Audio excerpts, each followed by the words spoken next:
nakita siya doon hirap, anong ginawa si Google ba sa... Hindi. Inano lang siya, tinayo, tapos parang hiniga, tapos inano siya BP, tapos tinignan, bumaba ang ano niya, ang blood sugar niya. Pero yun ang nagpatagal ng buhay niya. Sinasabi niya nga. Na nagagalit siya na sana hindi siya nagpa-stem cell. Hindi siya nagpa-stem cell, mas mabilis kasi nga, di ba, ang lahat ng mga classmate niya, kunti-kunti nang nawala. Kasi pag nagmadalo ako sa kanya, sinasabi ko, asan na yun nandun sa ano? Unahan. Classmate sa dialysis. dialysis. Takal nawala yun. Kala ko classmates. Classmates sa dialysis. Kasi di ba nasa isang room siya, tapos nandito yung mga classmates niya sa labas. So na-outlive na niya lahat yung mga classmates niya. Binabati siya nung mga yun lagi. So, meron nga bata pa nandun sa harapan niya. Tapos nung huli kong dalaw sa kanya, sabi ko, ano nangyari? Nauna pa rin sa kanya yung bata? Nauna pa rin sa kanya yung bata. Kaya niya naiisip na talagang stem cell ang dahilan kung bakit napoprolong. Because hindi nakakayanan ng marami ang dialysis. Oo. Eh siya, almost 3 years eh. 2022, July din, nung ma-hospital siya eh. Na tumigil yung online show nila ni Tita Christy and Mr. Almost 3 years siya nag-dialysis, Jerry. Twice a week. At dun sa 3 years na yun, ang dami ang nauna sa kanyang namatay na hindi mo na-expect na. Oo, yun na nga.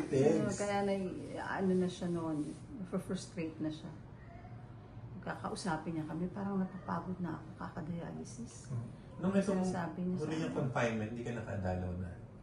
Hindi, kasi before that, ano yun eh, saan ba ako? Nakaano rin ako eh. Di ba batang Quiapo, yung mga ano niya. Tapos itong huli, nasa ano din ako. Nag-abroad ka? Spain. Nag-Spain. Yun. Na-abroad ako eh. So, hindi na expect na ano na? Pero yung hospital niya na isa pa, na mahaba-haba, dumalaw din ako. Twice yun. Pero yung nagda-dialysis siya sa room niya mismo, twice din. Tsaka parang ayaw kanya nagtatagal, no?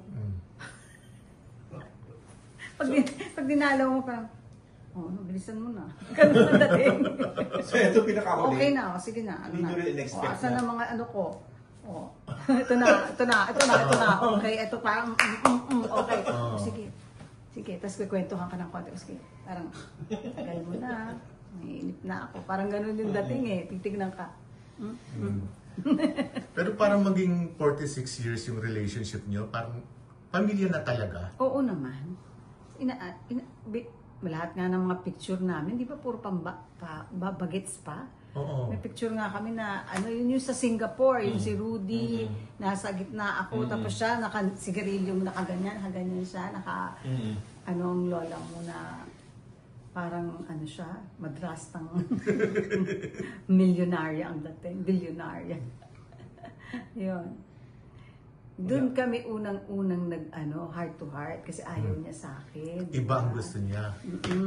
Tapos hanggang sa niya, okay din siya. Sabi niya, nagustuhan na niya ako nung sa Singapore. Sabi niya kay Daboy, okay siya. Bakit ayaw niya lang sa'yo? Wala lang. Sino ba gusto niya? Wala nga siyang gusto, pero kahit siyempre naman, lahat yan, mga pinipigilan niya, di ba? Hanggat parang may test siya. Sa bawat na kahit kay Tonton, ayaw na ayaw rin, sabi ni Tonton din, ayaw na ayaw sa kanya ni Nay Lolit noon. Ayaw na ayaw siyang i-handle. Pero ayan, tumagal din sila ng 30 years. Diba? Basta nakapasa ka sa test. Ayan siya mga test. Biglang, ay, okay siya. Nagustuhan ko na siya. Wala akong test. Wala. Scholarship yata. Parang nasa ano ka eh. Scholarship ako. Wala akong test. Sorry. Ano ka, na-accelerate ka. Oo, parang ano ka, magna cum laude ang sa'yo. Scholar. Oo.